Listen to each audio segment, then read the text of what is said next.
Gundul utawa tuyul. Tuyul mengandung filosofi bahwa marilah kita hidup mandiri so golek duit mulai sejak kecil. Yang kedua ada kuntilanak. Filosofinya apa nek kuntilanak? Filosofinya kita harus meniru bahwa dalam keadaan seneng maupun susah tetap guyu. Terakhir pocong.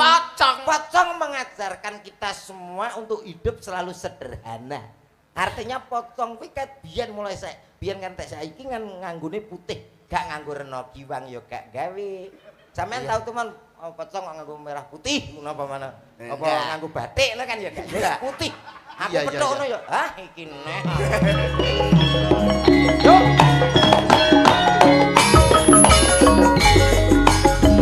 Tangga hati kulimba iwernate ingkang direk wana Quran sama nanti kabeh pitu salat sunah Opane luangkan salat dadi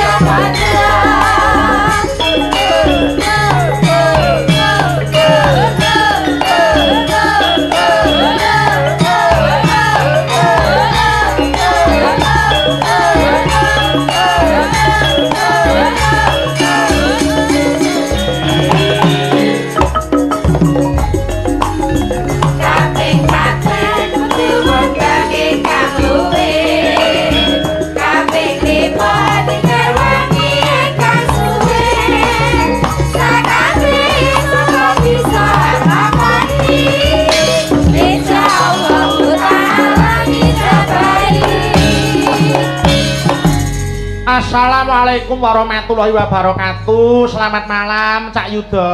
Waalaikumsalam warahmatullahi wabarakatuh. Wilujeng dalu Mas Bayu. Alhamdulillah Cak Yuda kula panjenengan saged sowan mriki nyambung tali silaturahim nggih Cak Yuda. Saestu alhamdulillah wa syukurillah ngagungaken asmanipun Gusti Allah. Dene dalu punika panjenengan lan kula saged sowan wonten pondok pesantren Gontor ingkang hebat luar biasa dalam rangka 1 abad pondok pesantren Gontor. Hebat Mas.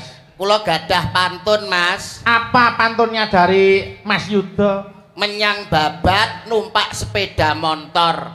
Nggih. Transit Lamongan bablas Jakarta. Terus selamat 1 abad pondok pesantren Darussalam Gontor, semoga jaya sepanjang masa. Amin ya rabbal alamin. Luar biasa wonten tetembungan. Menapa Mas? Hidup dengan ilmu akan mudah. Hidup dengan seni akan indah. Betul. Hidup dengan agama akan terarah dan barokah. Amin. Insya Allah pondok pesantren Gontor siap menjawab tantangan zaman, mencetak generasi muda masa depan yang tidak hanya berkualitas dan berdaya saing, tapi juga berilmu, beriman dan berakhlakul karimah. Tepuk tangan untuk pondok pesantren Gontor. Leres.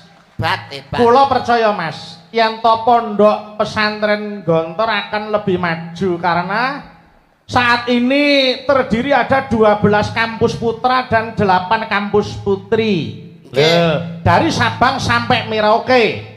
Dalam pembelajaran kita sehari-hari menggunakan bahasa Arab dan bahasa Inggris tidak diterjemahkan loh niku.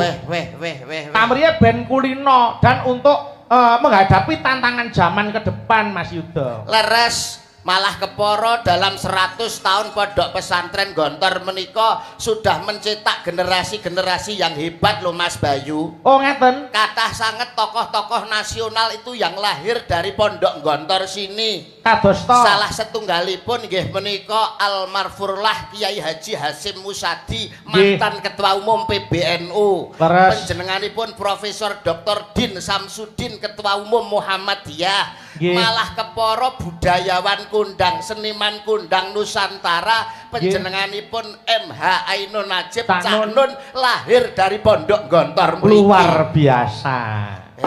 Kebanggaan tersendiri Mas Yuda. Mergo lulusan Gontor kuwi ora bakal ngisin-isinke ning masyarakat. Saestu. Lho, ngaten. Keporo bisa dadi patuladan yen cah nom-noman ya dadi bocah nom sing kena kanggo contoh nom-noman liyane sing di luar pondok. Leres. Lho niku. Ilanipun Pondok Pesantren Gontor menika saestu hebat luar biasa, malah kepara dalu punika kula panjenengan yektosipun lak namung ngalap berkah to Mas Bayu. Betul, ngalap leres. berkah dumateng sedaya para alim ulama, para kiai, ugi takdim lan sungkem kula dumateng para kiai alim ulama, para pengasuh pondok, para ustad ustadah santri sedayanipun mugi-mugi barokah gesang panjenengan lan kula. Amin, amin, amin.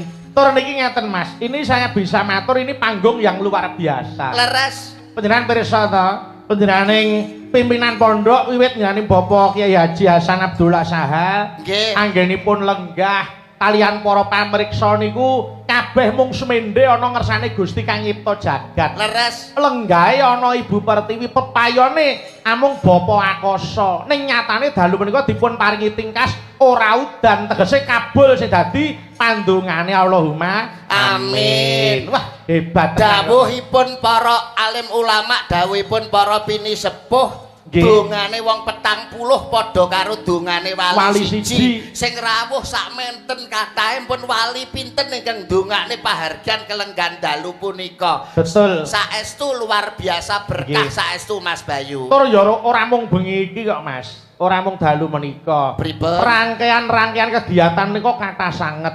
Mengko terakhir tanggal 20 September. Lho, isih wonten reuni akbar dan dialog tokoh alumni Gontor Putra. Lho, niki ngeten sing kula pingajengaken 100 abad utawa 1 tahun Gontor niki, 1 abad niki sing entuk rejeki ora mung dalang yoga sinden karo pelawak. Ning para bakul-bakul ya kelarisan kabeh, ketumrapan rejeki kabeh.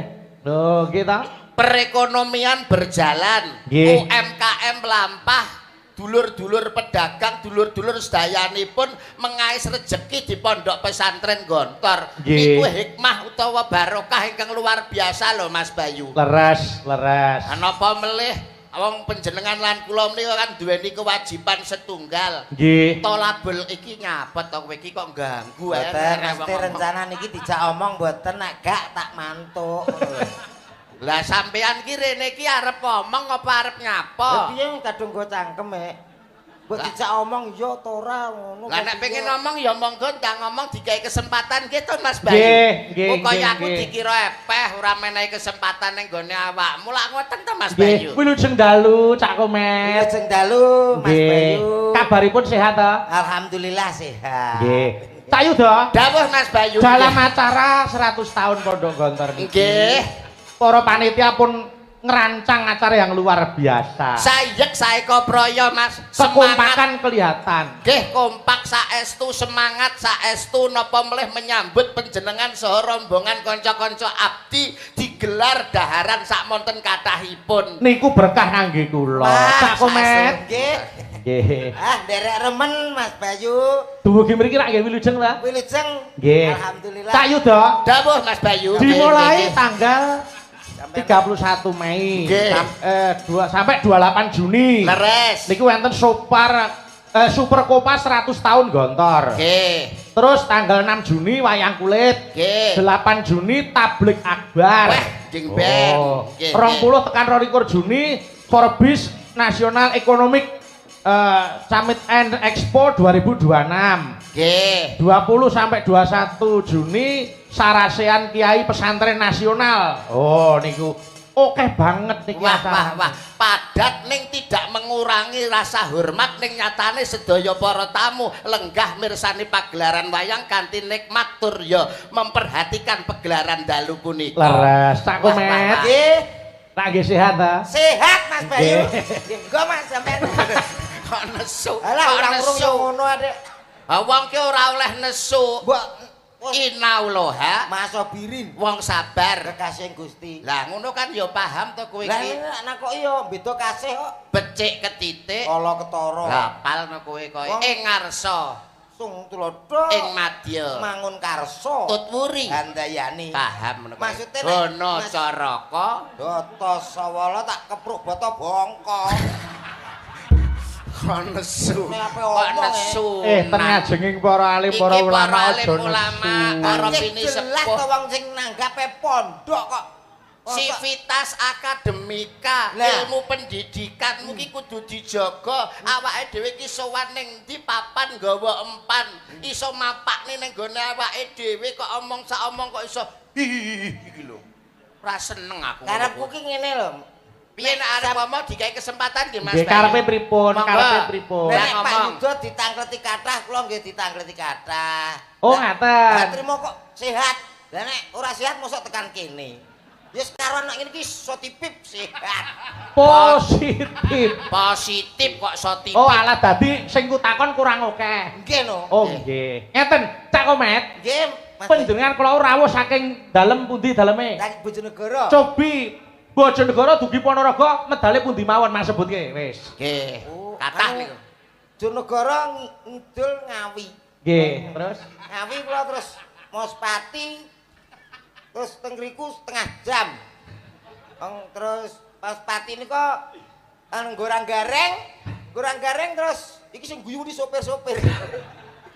piye ta, piye ta? Kowe iki lho kok gak jelas. Jare njaluk ditakoni sing dawa. Jenengane termasuk ate-mate berbobot ngoten lho, Mas. Dadi Oh nyuwun pertanyaan sing berbobot Mas. Nggih. Oh, Ngene. alah, nggih nggih. Mas Komet, kaya kernet saking pundi panjenengan? saking Bojonegoro. Wah, ngliwat Magetan kalau wau. Oh, nggih. Ngertos Gunung Lawu. Oh, ngertas? Bobote Gunung Lawu piro, Mas?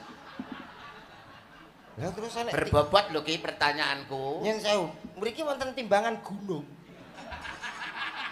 Berbobot kok terus bobote gunung.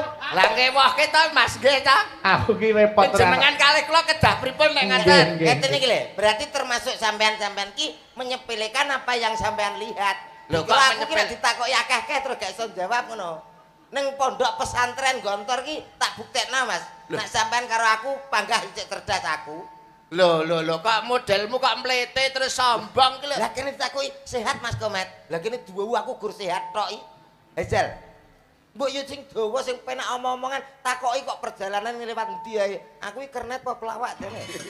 Boten aja nes. Ya wis, nek pancen panjenengan gen lega ya monggo. Atur Nah. salam dhisik. Atur salam. Ayo ketemu Nggih. mekaten to. Salam.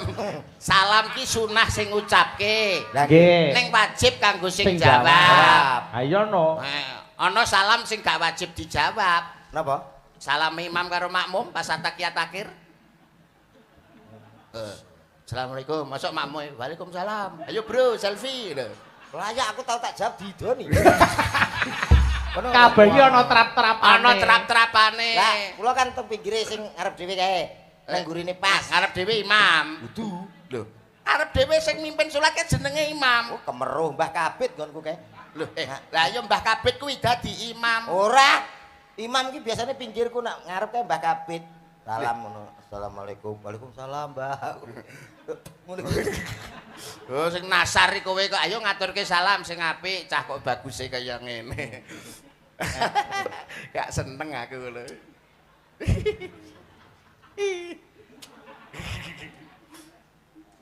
Assalamualaikum warahmatullahi wabarakatuh. Waalaikumsalam warahmatullahi wabarakatuh. Alhamdulillah. Suarane gawedi, Elok. Mas. Alhamdulillahirabbil alamin. Bocah kaya nyambik lho kok iso. Wis guyu ki lho wis diruwokke tenanan kok. Ya ya aku ora ganggu lho Ki. Ganteng-ganteng no. Kilokne nyambik. Bismillah. Alhamdulillah. Alhamdulillahirabbil alamin. Sholatu wassalamu alaikum warahmatullahi wabarakatuh. Waalaikumsalam warahmatullahi wabarakatuh. Alhamdulillah. Alhamdulillahirabbil alamin. Sholatu wassalamu alaikum warahmatullahi wabarakatuh. Waalaikumsalam warahmatullahi wabarakatuh. Yang sewu Bapak Ibu niki teng pondok ampun cengengesan nggih. Dadi dijawab salam kula. Assalamualaikum warahmatullahi wabarakatuh. Waalaikumsalam warahmatullahi wabarakatuh. Alhamdulillah. Alhamdulillahirabbil alamin. Sholatu wassalamualaikum Mas, warahmatullahi. iki lho. Wis sampean arep mukadimah ta? Nggih. Iki ora mukadimah lho. Lah napa? Iki mukok-mukok jenenge ngene iki. Iki Mukadimahmu ki lho piye? Salam kok mulek. Mulek kae iki lho. Kudune kan as-sholatu wassalamu ala asrofil anbiya. Waduh kurang ambiak berarti. Pabyak apa? Ngambyak untukmu kuwi kok iso kurang ngambyak. Alon-alon piye Mas? As-sholatu wassalamu ala asrofil anbiya. Tanggap pondok lah ngapal seminggu. Nah, mulane kudu hati-hati. Assalatu wassalam Allah. Allah. Assalamualaikum. Alah. Kok iso Wes dang anu ngene lho. Sholatu wassalamu ala asrofil anbiya wal mursalin. Sayyidina wa maulana Muhammadin wa ali wa sahbihi ajmain amma ba'd. Wah, hebat. Pertama-tama sebelum yang kedua, Lho, piye to? Kok pertama-tama sebelum yang kedua maksudnya piye? Maksudmu lho. pertama ya saurunge loro to, Mas. Lah iya, bener. Pertama-tama saya mengucapkan terima kasih Apa wis dikeki? dereng. Sambutan kok nyauti wong iki lho. Lah niki takok. Lah aku kan yo cejakmu mbok Anggepen penonton sing ganggu, dadi aja direken. Aja mbok reken. Ngono. Pada malam hari ini Bocah apa kuwi anggere nek lampu iki jenenge bengi. Malam wis ngerti kabeh. Kok iso iki piye? Malam iki wis ngerti nek malam. Nyapa mbok genahne mbok jelasne? saya di sini. Alah apa dikira wong semene iki mripate wuta kabeh genah ngerti nek awakmu ning kono kok. Kaget aku. Mbok kira ning alun-alun. Wis ngerti kabeh nek ning kene. Aduh repot. Karepku ki sambutan. Lo pengen sambutan to? Yo iya kok iso. Yo ndang kok iso. Dalam rangka donga. donga apa? Lho, piye to? Lah teng pondok donga padha karo nguyahi segara no. Dongakne kanggo pondok gontor kene ki lho. Gak. Kok iso gak piye to? Lah napa mandi wong mriki kathah para yai. Lho nek sampean donga diamini wong semene akeh kuwi insyaallah mandi. Mandi nggih? Mandi no. Nek kula sedonga diamini tiyang kathah mandi. Mandi. Muga-muga iso tuku mobil neh. Lho lah kek amin. Ketae kok gak ikhlas aku. Lah ndongamu ki kanggo kepentingan pribadimu lho. Ndonga kanggo pondok gontor kene. Lah, kamu supaya pondok gontor kene iki maju dikapakne ngono lho. Maju disurung. Aduh repot musuh cakro. Ngene. Ribet. Supaya pondok gontor iki saya dhuwur. Lah lho dikapakne. Sik nambahi. Lah saya dhuwur ngene iki ditingkat malih. Nggih ta? Maksudnya ben apik Dicet. Cet. Pi. Ngeten lho, jauh pengomongan gak nyambung lho Mas. Nyambung lho Mas. Nyambungmu ki lho nggon di paling ora ya awakmu kan sebagai orang tua. Oh ya anggur orang tua. Gak karepe wong tua sing wis duwe keluarga, wis duwe keturunan anak. Nek pengen mondokke putrane, golek pondok sing berkualitas. Golek pondok sing bener-bener hebat didelok saka bagaimana pondok itu ning gone pondok gontor. Supaya anake dadi anak sing cerdas, anak sing pinter. Ngono lho, duwe anak ki didongakne anake pinter. Di sekolahke dipondokke ten mriki. Nek reguler niku wit saka kelas 7 nganti kelas 12. Nek intensif saka kuwi mung 4 tahun ana pondok ditempuh 4 tahun. Oh, ngono. Sampeyan nggih gadah putra to, Mas? Ya duwe to. Pinten? Papat. Wah, sekolah no kabeh. Ya sekolahne kabeh. Pinter-pinter no? Ya pinter to wong dongane wong tuwa ki supaya anake pinter. Wong tuwa dongane muga-muga anakku pinter. Lah putrane nggih di sekolahne dhuwur. Lah iya no, wong ya ben anu kudu dadi wong sing hebat, wong sing pinter. Lha kok padha bangga-bangga to? Piye nek ra bangga wong duwe anak pinter Anak pinter kok ora bangga. Nih, kula ngomong mboten sekedar ngomong. Ini ada melalui survei. Surveimu ki lho melalui survei sing sampean nyekolah anak pinter getun sok ben. Kok iso getun? Wis to, percaya aku. Aku ki melalui survei BMKG. Lho sik ta. Kuwi ra ngurusi perkara gempa. Niku. Piye? LSI Lembaga Survei Indonesia. Lah, itu sudah melalui survei. Piye kuwi? Anak itu paling tidak kalau menurut saya paling tidak punya 3. Oh, Loro duwe anak. toh? 3. Loro sesuai program pemerintah. Itu kabeh. kalau program pemerintah keluarga bercelana kuwi. berencana. Masa direncana nek gak katokan pare panggah dadi to kok iso. Iya. Lah iya, sing anak kudu Duwe 3, minimal harus 3. kok bisa Mas? Karena tujuannya sekolah dipinterno anak iki mau sing loro, 1 dan nomor 2. Nomor 3 iki goblokne ae. Gak usah dipinter. Kuwi jenenge ya pilih kasih no. ban cinde, ban silakan. Sebagai orang kowe. tua tidak boleh pilih kasih, semua harus mendapatkan cinta kasih yang sama, tresno sing padha. Nggih, nek ini ada penjelasannya. Alasane. Alasannya ngeten nih Mas, nek sing di sekolah noki kabeh ya ta, He. pinter kabeh, sukses kabeh. He. Kamu kok awake dhewe wong tuwek iki saya tuwek saya pikun. Ya ta, nek wis menginjak 70 ke atas no wis toleh karek wong loro dhewe ya ta.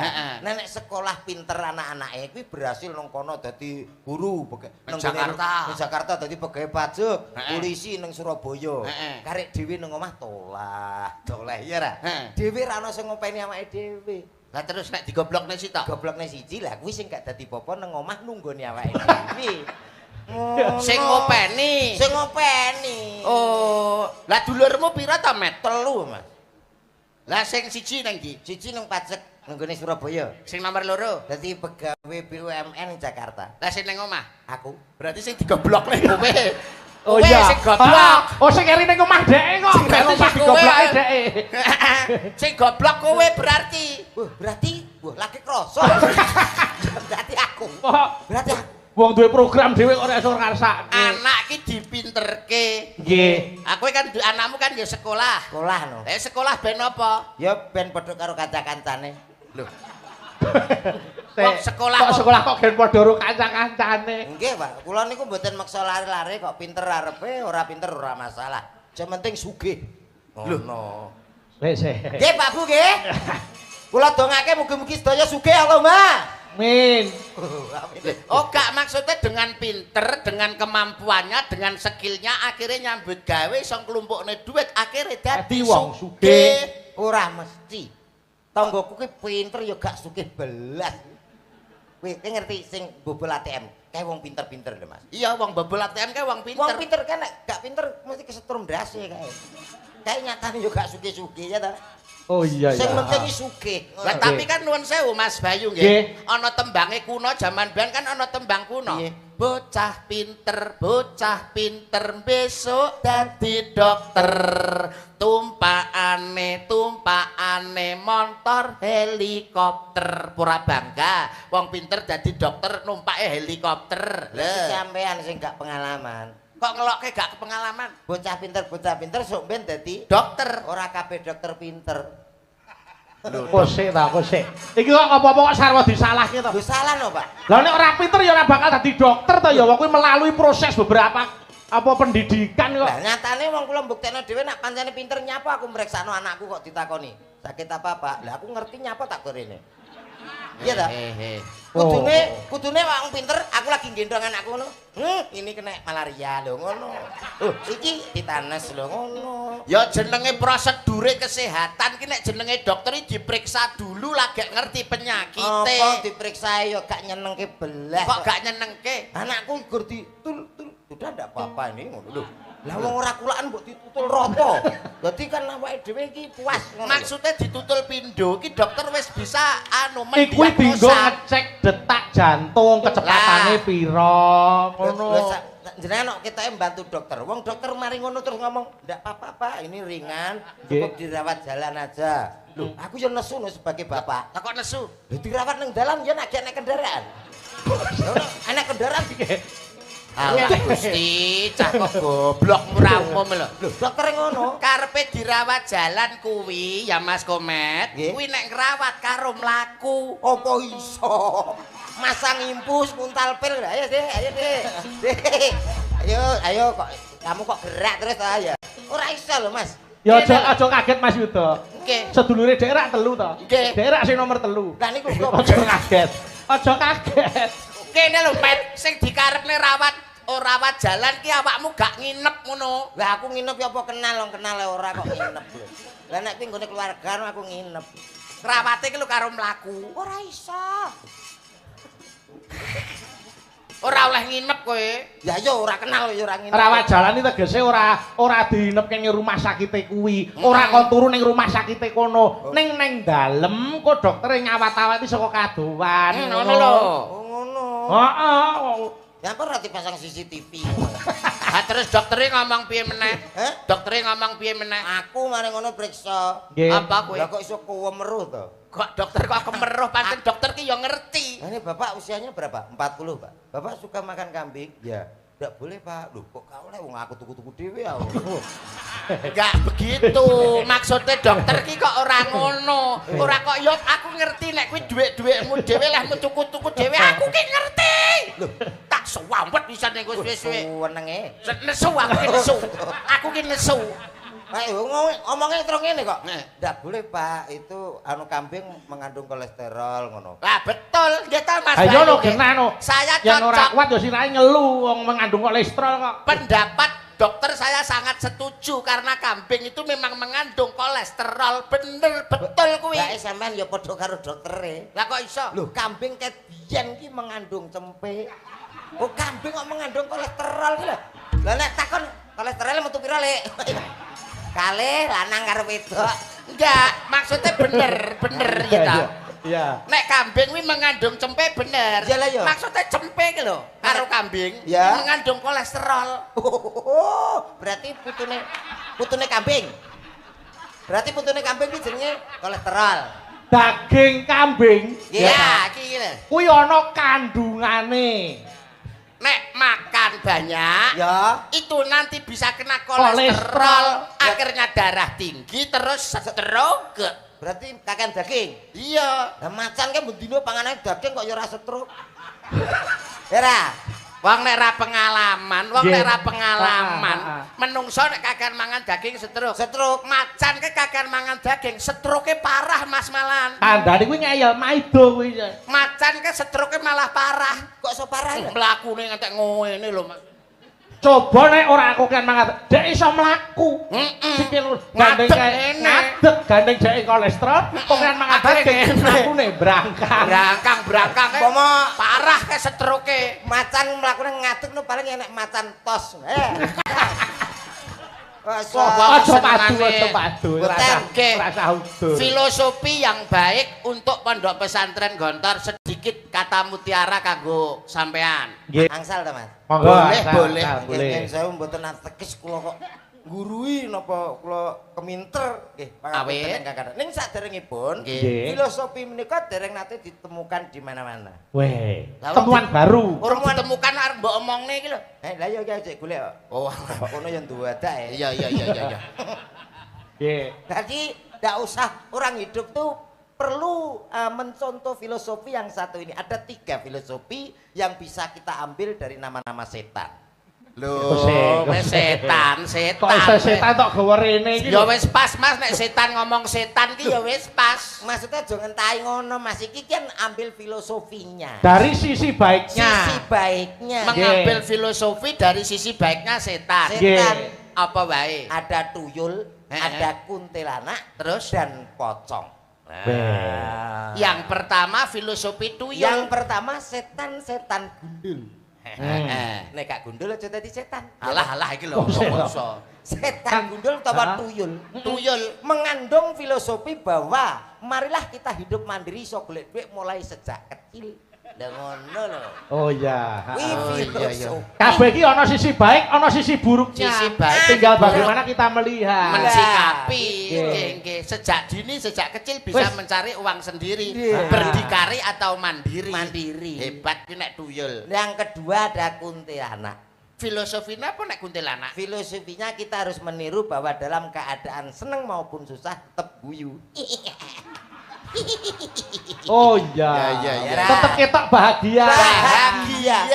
Wah, filosofinya masuk Mas. Nggih, ya kan? masuk. Hebat tenan. Terus sekarang Terakhir pocong. pocong. Pocong mengajarkan kita semua untuk hidup selalu sederhana.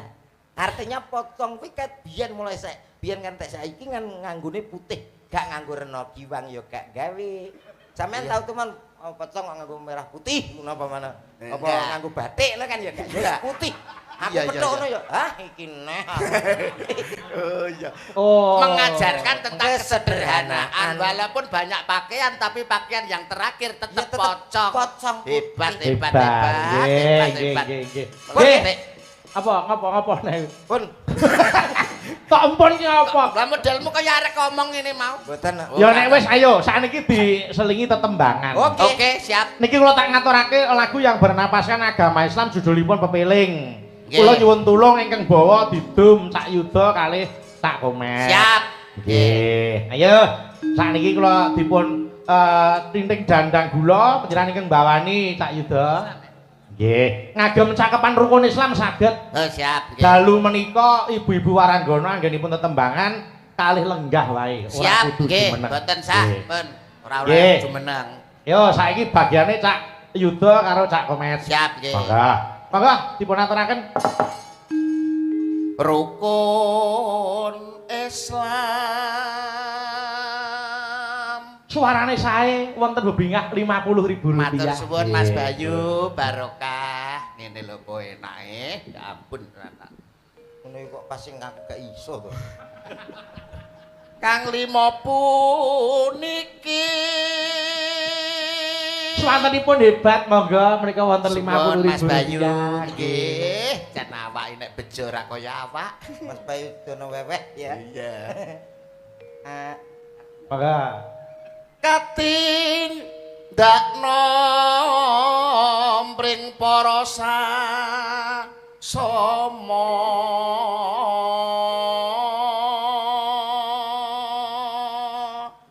Nano. Nano. alah apa lho? alah Kuwi Cak Yuda. bagianku aja padha ditinggalke Swantenipun sae monggo wonten bebingah suwun Mas Rp50.000. Bayu matur nuwun Gentos Cak Komet. Ayo. Monggo.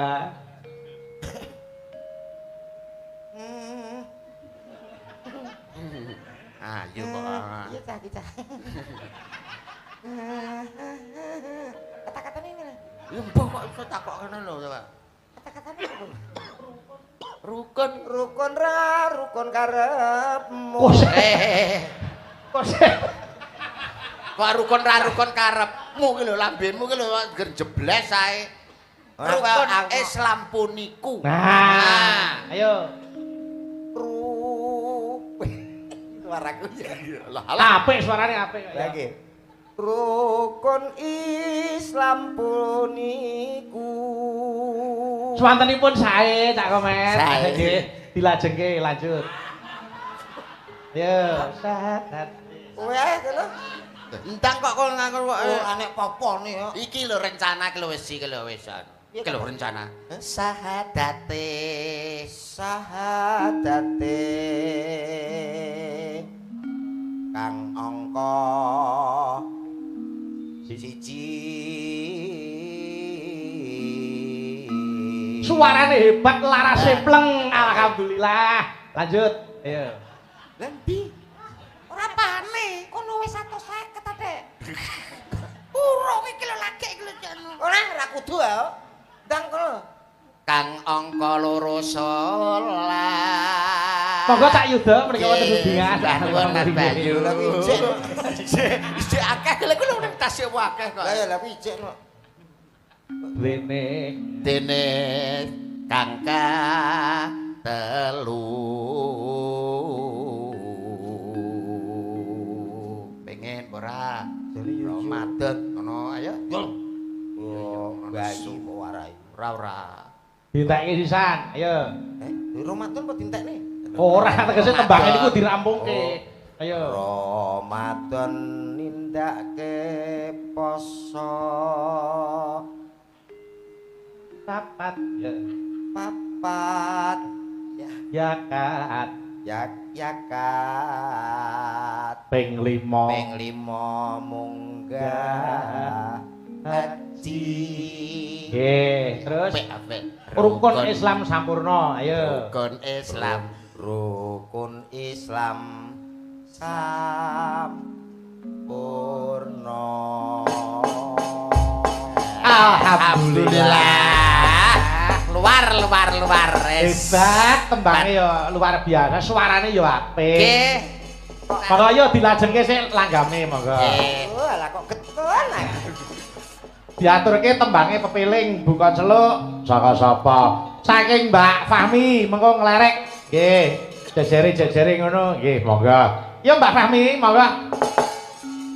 yen wancine tansah dielingne os wancine padha nindakake aten wis ngomandhen wayahe sembahyang nah tapi wajib jamuwe pangeran salat dadi cagake agama limang wektu kudu tansah dijaga kanthi istiqomah lan sing tumaknina luwe sampurna yen berjamaah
wajib gawe pangeran salat dadi cagake agama limang wektu kudu tansah dijaga kanthi istiqomah lan sing tumaknina luwih sampurna yen berjamaah luhur lan asar salat sayakti ngadoke tidak mungkar Maghrib lan isya jangkepe. prayogane ditunggu salat sunahe Sembrono iku perintah agama kelingana ning donya mung sedelo sampai lan tawakkal asal sing kuasa yen kepengin besok mungkar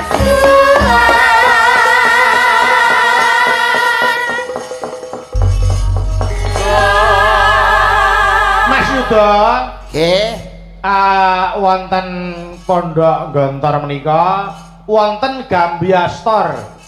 Gambia Store menika menyediakan semua kebutuhan keseharian. Nggih, wonten pujasera, wonten ATK utawi wonten fashion niku hasil saking para santri sedaya. nggih Terus UMKM Gontor inggih wonten. Wujudipun menapa Amides nika Gontor niku kaya mineral nika. oh nggih Niku wujud menapa saking Amides. produk air mineral Nggih, itu ada distributor dan bisa dipasaran untuk umum. wow untuk umum Lajeng Hisanah Gontor Madu. Dadi wonten produk madunipun. nggih Nalika semanten kula wis diparingi madune, Mas. wah kula malah Hebat dereng tenan. kula Lajeng, dereng oh ya dereng. Dereng. Nggih. Terus Hisanah Gontor bakre terus kangge roti. Kangge roti. Terus wonten malih Latansa Store. Menika meliputi wonten sport, wonten ATK, wonten apotek. Yo. Dadi mriki niku ya ana pelatihan Mas Mas Yuda. Nggih. Berarti mboten mondok. Teng mriki niku langsung usaha ngono, tutulan. Lho, ora. Nek kene iki mondok, tolabul ilmi, golek ilmu, tapi juga diajarkan bagaimana kita berwira swasta. Ben duwe keterampilan. Duwe keterampilan. Jadi keluar dari pondok sini bisa bermanfaat untuk masyarakat. Ngono. Apa kok bakul roti piye kowe iki? Keluar dari sini Ya bisa bermanfaat kanggo Nggih, masyarakat. upama dodolan ya dodolan sing halal. Tur dasare mriki sampun wonten Universitas Darussalam Gontor utawi Unida Mas Yuda. Nggih. Prioritas ini tahun ini fakultas kedokteran. Tur dasare pun terakreditasi unggul. Lho wis kuwi. Arep kurang kepiye saiki? Ayo. Ngono kok ngelokke nek jare dokter ora pinter, nyatane kene iki lho wis terakreditasi unggul pisan. dokter kene. Lho kok dokter kene nang ndi wae nek jenenge dokter ki ya padha wae. Terus wonten malih Gas Gontor Auto Service niku untuk bengkel mobil dan kendaraan. Lho. Kuwi Otomotif ngantos dugi bengkel nggih wonten. Nggih wonten. Super lengkap, Leres. Mulane pun pas pun trep nek gadah putra dipondokke utawa sinau belajar wonten pondok pesantren Gontor, wis apa kuwi wis pas ya Mas Komet. Anakku tak pondokno rene Ya iya ya kudu ngono, anakku ya tak pondokke mrene. loro karo kayak kene. Heeh, lah terus kowe? Kowe gak sida enek sing mbok goblokne. Gak. Lah apa kok ora sida? Bangku kaya aku. Ya ora kok ya. Ngono kok. Mulane nuwun sewu nek jeneng awake dhewe belajar dengan Nggih. sinau kan bisa merubah kehidupan. Nggih. Awit nuwun sewu roda kehidupan niku lak berputar gitu Mas Bayu. Leres. Roda itu berputar loh Mas Komet. Ya ning ora kabeh. Lho kok ora kabeh piye wong roda itu berputar. Lah ban serep kae ya ora. Kae ban serep ya nenggon meneng. Enggak, sing tak karepne iki roda dunia iki lho, roda dunia. Dunya ki nek rodane ta, Mas? Kuwi iki wah, kuwi nek kadung rondo dunya bocor piye kuwi? Piye ta maksudnya? Bayangno aku angen-angen kuat tuh. Badhe nambalne roda dunya. Ora kok secara fisik wujud ban ki ora. Aja mbok pangan tah ngono kuwi lho Mas Komet. Sing tak karepne wong urip ning alam donya ki kan wang sinawang. Nggih. Kowe nyawang aku nyawang kowe ngono lho. Oh. Piye? Kok terus mleng tok piye? Lah terus Malah mbok iki sawang tak culek sampean mripat. nyawang aku nyawang kowe. Tak culek mripatku lho kok iso. Kok keliru wae. Maksud iki kadang kala awakmu ki sok ning ngisor, sok ning dhuwur. Oh lah ngono kan kadang-kadang pancen iya. Aku iki sering dhuwur aku. Ya aja sok ning loteng terus, ya sok ning ngisor. Ku nek ning omah tingkat dhuwur ya ora iso ngerti sing ning ngisor iki kepiye ngono no carane. Nggih, selamat. Pokoknya cengengesan rumah saku. Ayo sik malik pelok. Nggih. Aku tak nyuwun anu dipun sekaraken dandang gula nyidam sari. Nggih. Nyidam sari. Ditepungke Mas Yuda. Nggih. Paranggono ditepungke mboko siji. Wah.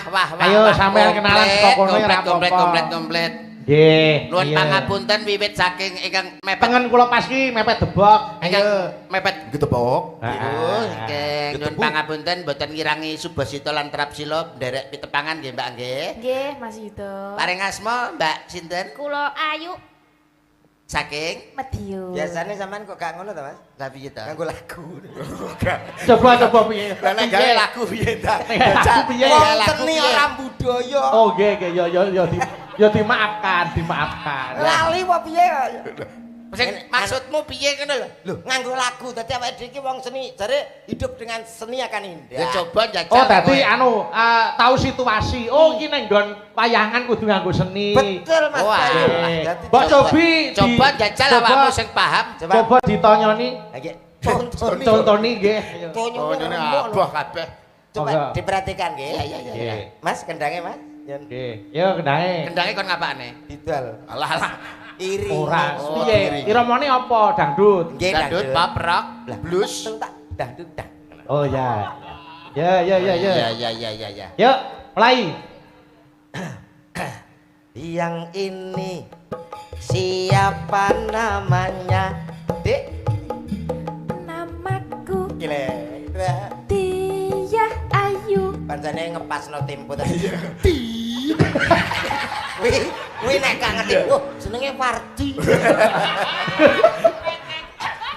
Ya iramane rada dicepetne sithik, tempone rada. Ya no, ya. Iya. Coba. Yang ini siapa namanya? Kecepetan. Kowe maksuli yo kok kecontalan no. Ngene lho, sakmene lepas. Mana? Kendange, Mas. Ben bingung. Iso lho. Pos. Tak tuwek ra iso. Kamu sih ketuwean. Urung muni barang kowe lagi arep barang kowe. Ayo. Sowi gagu. Yo. Yang ini namanya siapa, Dik? Nama aku Loh, penak Tia kan? Ayu Kusumaning Tias. Mbak Ayu. Iya. Rumahnya di mana, Dik? Medion anak Pak Yogi. Rumah Alah, saya Ben kono lho. Kose ta. Mas, apa Sing itu? maksuli iki ben kene. Apa dhewe iki wis ngerti tok gak ngerti ngono lho tak tuwapok tak suweki raiku. Raimu. Ngutang lali ngono lho sampean. Ayo. Mbak Ayu, rumahnya di mana? Rumah saya di kota Medion. Oh. Apa kamu sekarang masih sekolah, Dek? Iya, aku hari ini masih kuliah. Kamu semester berapa sekarang? Wes sampai subuh. Aku masih semester 2. Oh, kowe Kang. Empun. Lho Kok ampun, ya, toh? Isih terus. Sebelah Apa nih piye? Sebelahe jejere. Sebelahe kok tak Mateke wawan. ampun.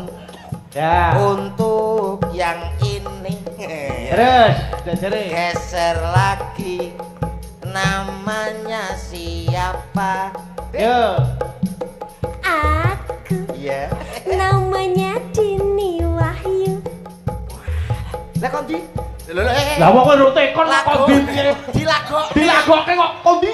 Kondi. kamu Nah, asal dari mana? nah ngono lho. Asalku Iya, Dek. dari kota Nganjuk. Oh, Nganjuk. Terima kasih. Terus lanjut geser. Ngerotok. Yang ini siapa namanya? Dek, semangat.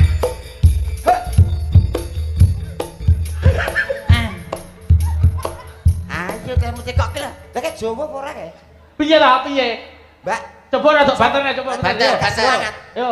Yang ini siapa? Dek. Eh? Dalam? Eh? Apa nih?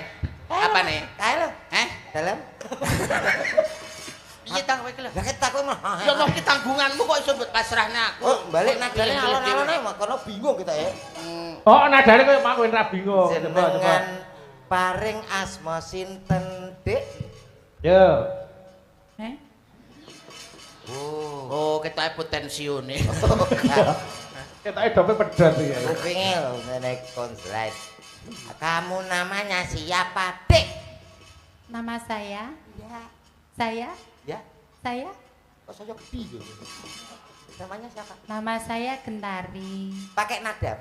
Oh iya. Ya sing takon yo ngaku nada no. Ayo. Takon nada. Yang ini Ayo. siapa namanya, Dik? Nama saya Gak bisa. Gentari. Mas, Masih perawan atau sudah bersuami? saya Ya. masih perawan. Senenganku.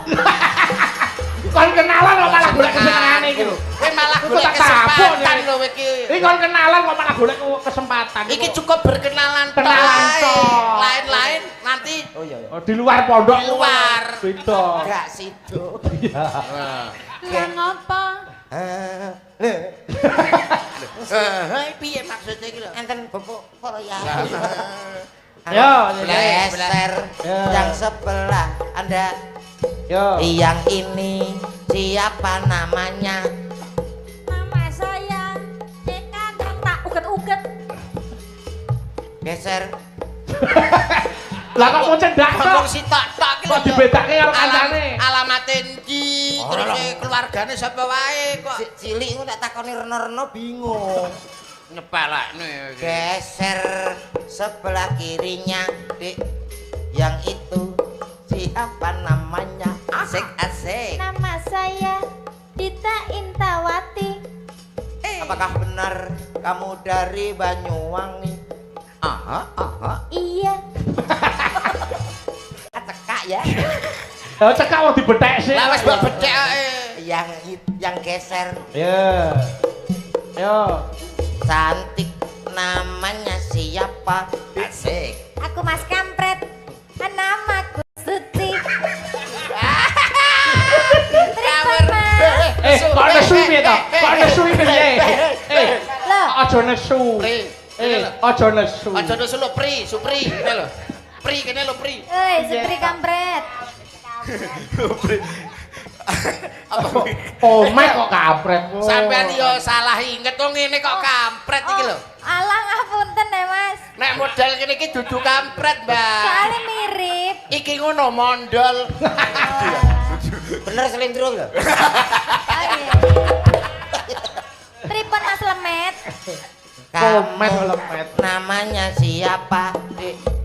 Namaku Suci Ovita Dewi. Oke, besok-besok aja kuyen model ngono ku. Enggak apa-apa. Kenapa kamu kabur? Piye to? So Ora apa-apa nek diceluk komplet kan mengko karo Mas Bayu. Mas Bayu. Jedhe. Mas Bayu. Kan iso ngono. Sapa ki Mas? Sesita lho. Sesita. Mas Bayu jedhuke. Ayo. Pun nggih. Wes ya wes. Ndak trauma. Trauma. Yo balik belok. Yo Nyidam Sari. Monggo. Nyuwun dipun bawani Nyidam Sari.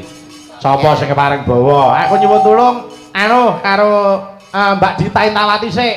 Nggih, Mbak Dita. Ayo. Monggo dibawani, Mbak. Monggo Nyidam Sari. Monggo. Menika kula aturaken para penonton ingkang lumantar live streaming, tuwene sing kepareng lenggah dalu menika Mas Yuda. Nggih. Nggih. Ya, Mbak, diaturke, Mbak.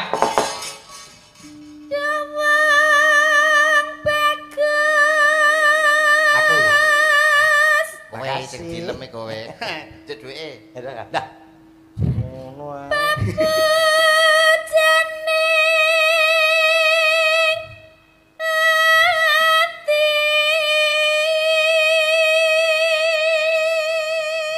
Nano neno.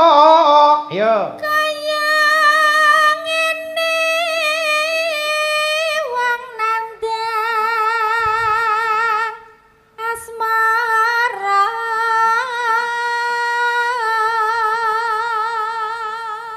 Nano. Apa to awakku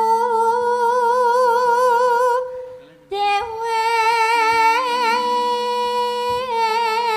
Mas Yuda. Nggih. Mbak Dita niku piyai putri selirani panjenengan apa dudu kira-kira? Lah nek kula nggih nek kalih nggih. Lho, ngapa to hae-hae iki lho. Wis tak Ora nek Mbak Dita iki nek Piye ngopo kuwi kok? arek ngomong apa kowe iki lho wong ditakoni karo Mas Bayu kan wajib pun jawab to. ya engko tang mbok anu. Ora. Nek ndelok Mbak Dita ingkang lencir kuning merati menika nggih. Saestu nggih nek kula nggih cocok utawi nggih sarujuk menawi. Cara roman ning jero taman ngoten panjenengan mlaku karo Mbak Dita terus mang tembangke apa nek panjenengan piyai loro ngono ing taman ngono kae. Alah nggih tetep lagune jumbuh kalian lagu punika. Pripun? Upama sliramu sekar melati, aku kumbang Nyidam Sari. Ya jumbo. Cak Omet. Nggih. Upama panjenengan dadi bojone Mbak Dita, kuwi roman ning nggon taman mlaku wong loro digandeng tangane terus sampeyan nembang apa? Wah, kicau mania. Wah, duh. Piye to kuwi? Mania. Kok iso kicau mania iki lho? Sing piye lagune iki lho? Kicau mania. Langsung dangak to, Bos. Kicau mania. Semangat lho maksudnya. Nyun sewu Mas Bayu. Nggih. Menika tukang setting betanane jenengan apa saking mriki? Saking Iki mriki. saking pondok. Edapi. Lah ngapa ta? Apa? Tukang setting gen kula nika mboten enten lho sing kaosan anu. Niki ngangge jas. Nggih. Gen kula nika nek jas-jasan paling gak naib, nek gak ngono MC. Pancen yo ning pondok kok. Ayo ya kudu disesuaikan. Ndang nggih. Jumbuhke sasana. Yo, lanjut, Pak Dita. Rano. Dewa Oke, terus mriki Mas kirang kalih kerduse mriki. Allah. Oh ya lo pen ya.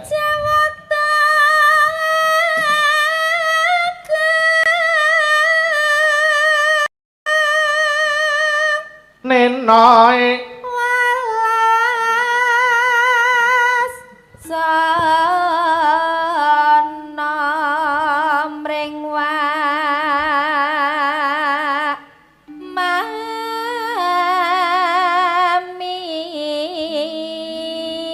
mami. Mbak Dita iki cara buah apa Mas Yuda? Mbak Dita menika umpami buah nggih paling boten menika nggih apel Malang. Wah, apel Malang. Gilap wijo pecah biak ngono iki kumut-kumut ngoten nggih. Nyegeri. Nyegeri. Heeh. Nah, Nek ayu tengenku pas ayu ki. apa? ayu Nggih. nek nayu menika nek saking pamawas kula kados buah semangka tanpa biji. Weh. Pecah biak ngono ki banyune sekotos. Mas Komet. Nggih, kelemet. Nek gentari kuwi nek cara buah apa, Mas? Niku mboten buah ta, Mas? Lah apa? Lah apa? Apem. Kok iso apem iki lho. Kok adoh men mlayune. Iki khusus buah. Buah Apa ta? buah wis entek. Duren. Wah, duren. Duren ketinggalan njaba niku lincip-lincip ning asline njero daginge loweki. Wah. Misalkan kula niki generasi Gen Z Mas Bayu. Nggih, ha. Bercinta dengan Mbak Dita Intawati. Nggih. Kula mesti ngomong ngoten, Mbak Pripun? Dita, Pripun Mas? kamu punya uang 2000 ya? Punya. Buat anu itu loh, markir hatiku ke hatimu. Wah. Ngono lho, Mas. Ini generasi Aku muda. ya iso. Mbak Dita, Pripun Mas? kamu punya rumah? punya dong. Aku punya tangga. Bagaimana kalau kita berumah tangga? Ono kuwi. Ayo, pesen. Ayo peri. Wah, tafu. Ayo. Mbak Dita, kamu punya rumah? Lho, Wes wis lho. tapi ya to Mas. Aku Wes lho mau. Ditakokne kok menang. Kupinge ora krungu to ki lagi Mbak Dita. Kuping bosok ya ngono ya. Kamu punya leng? Apa tikus wae menungso kok ngelengi lho. Rumah Lah samu. mungkin apa yang ngerayu? Ya pun monggo ayo. Kalau boleh tahu bapakmu penjual pendal ya? Orai Mas. Loh kan toh? Gak. Salah. Berarti salah. Ora Dita iki. Lah kita sing ndi? Dita sing kabute kriting lho. Oh, dudu kita iki. Dita ndelapo? Yo lanjut Pak Dita. Yo. Besok kapan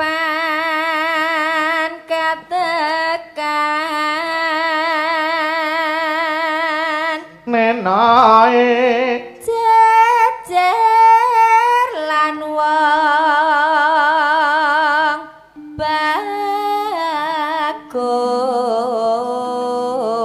bagus. lanjut lanorane. Yo. Umpamakna nakoda tanpa prau Gronjal.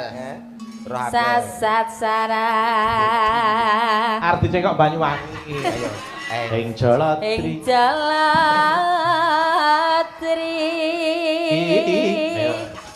Norano. nyidam sarihan Nah, yuk.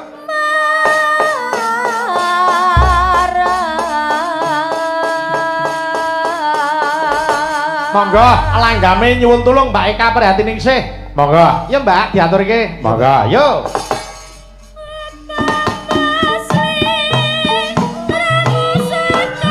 Kae kendangane Gonggo Mina dijogeti gentenan Mas Yuda karo Mas Komet nggih monggo Mas Yuda riyen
bablas tembang kangen monggo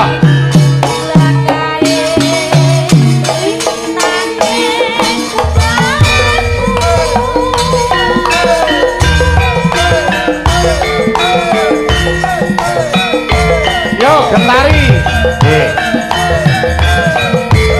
sing joget gentenan ayo Mas Yuda sik nggih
jare wong budaya.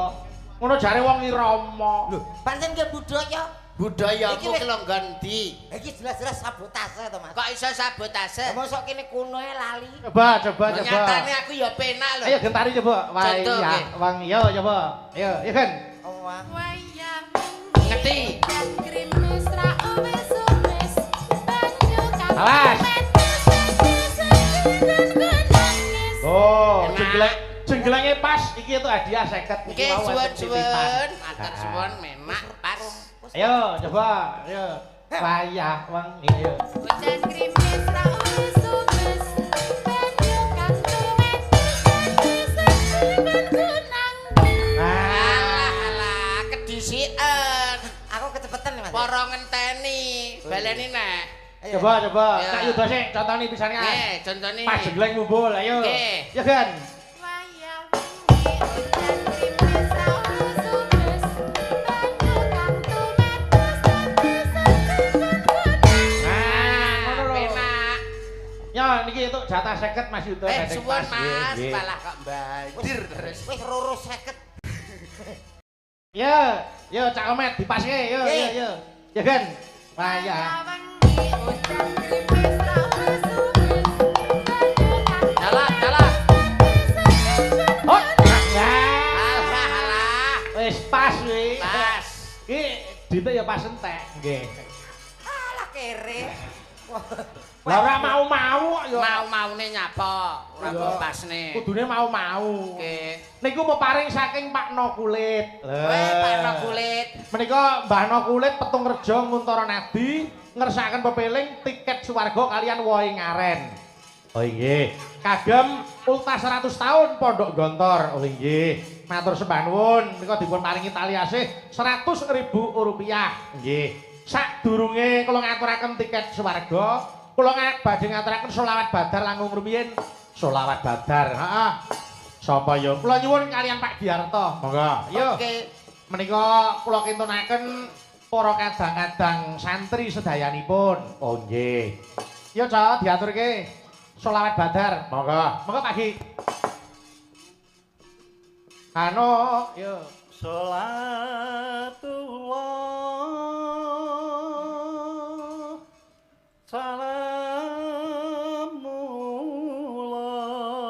salamullah ala toha rasul